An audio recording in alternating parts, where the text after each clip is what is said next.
సంగారెడ్డి జిల్లా అమీన్పూర్ మండలం కిష్టారెడ్డిపేటలో ఉన్న రెయిన్బో మెడోస్ కాలనీ భారీ వివాదానికి కేంద్ర బిందువైంది. ప్రైవేట్ భూమి పేరు చెప్పి ప్రభుత్వ భూమిలో విల్లాలు కట్టి తమను మోసం చేశారని కాలనీ వాసులు ఆరోపిస్తున్నారు.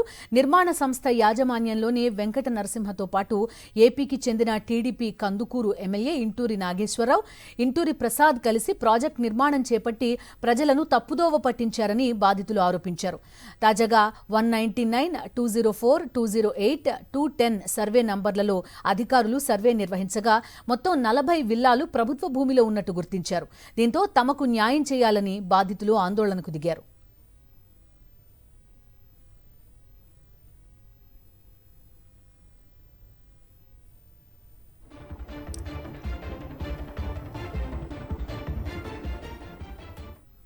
ల్యాండ్ ఉంది.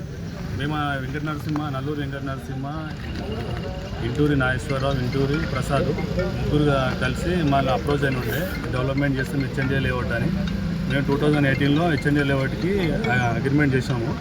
చేస్తే దాన్ని మొత్తం లెవెల్ చేసి ఒక 2 years టైంపాస్ చేసిండు. 2021లో రోడ్లు వేసేటప్పుడు ఆ వెంచర్లు గవర్నమెంట్ ల్యాండ్లో ఇండ్లు వస్తున్నాయని చెప్పేసి నేను అప్పుడే అబ్జెక్షన్ చేసి నాకు 2021 మేలో నేను కేసు వేయడం జరిగింది. గవర్నమెంట్ ల్యాండ్లో కన్స్ట్రక్షన్ చేస్తున్నావు, మాకు అవసరం లేదు, నా అగ్రిమెంట్ క్యాన్సిల్ చేయని కేసు వేయడం జరిగింది.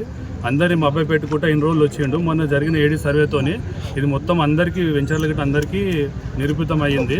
దీనికి తక్షణమే న్యాయం చేయాలని గవర్నమెంట్ ద్వారా కోరుతున్నాను.